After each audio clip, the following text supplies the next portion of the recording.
Ladies and gentlemen, welcome to Tracetainment. Thanks so much for tuning in with me. It's a pleasure to have you here. If perhaps you're new to the channel, do not forget to click the subscribe button so you don't miss none of the videos that I post.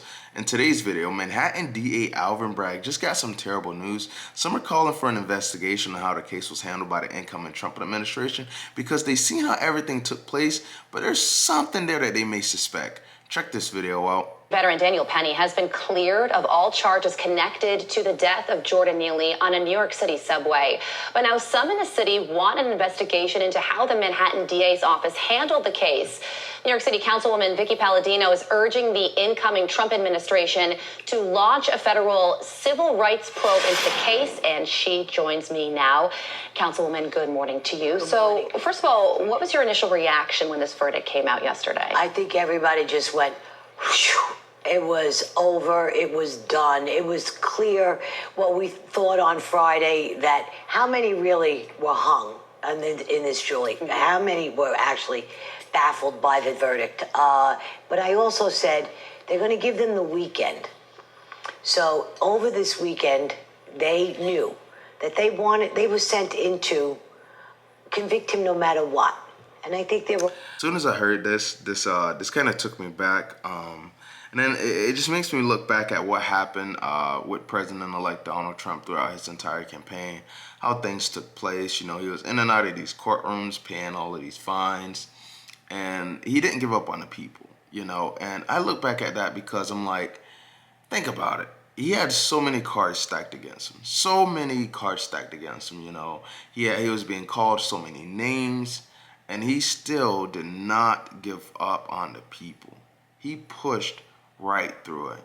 He could have been out, you know, on a boat, you know, out on the beach, out golfing. He could be doing tons of other things. He knew that the people wanted change. He talked about it during his rallies, the podcast. He knew what the people wanted. He addressed it and told them what he would do to fix it. And now look, he was elected to be our next president. It just made me think, like, as soon as I just heard that, it just had popped up in my head. A lot of people on Friday who knew that, who sat on the jury. And I think that's why it came back as quick as it did. Well, police didn't arrest him after interviewing him for 10 days because they saw what the jury ultimately decided, that Daniel Penny is an innocent man. And that's where your call for the incoming Trump administration to launch a federal civil rights probe into the Manhattan DA. So tell us about that. Well, it's really simple. I mean, the Manhattan DA has made this racial. We have seen what AG Bragg has been capable and has tried to pursue. And I think between Trump and now this is the icing on the cake with Penny, convicted at any cost. They make it a vendetta. He is definitely political. This is politicized. And I think he needs to be investigated. I think the whole DA's office in Manhattan needs to be investigated. Wow, so it looks like the new incoming Trump administration will have a lot of things on their hands.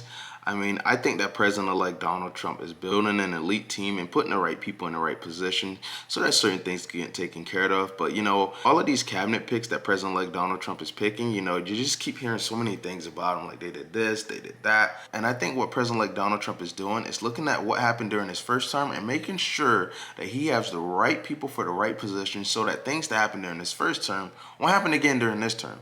Because there was such a huge mandate for change. The people wanted change. They seen things that were going on they didn't agree with.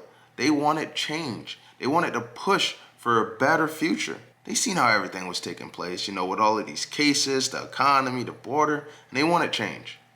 Let me know what you guys think about today's video in the comment section. That'll be a wrap for today's video, and I'll see you guys on the next one. Take care.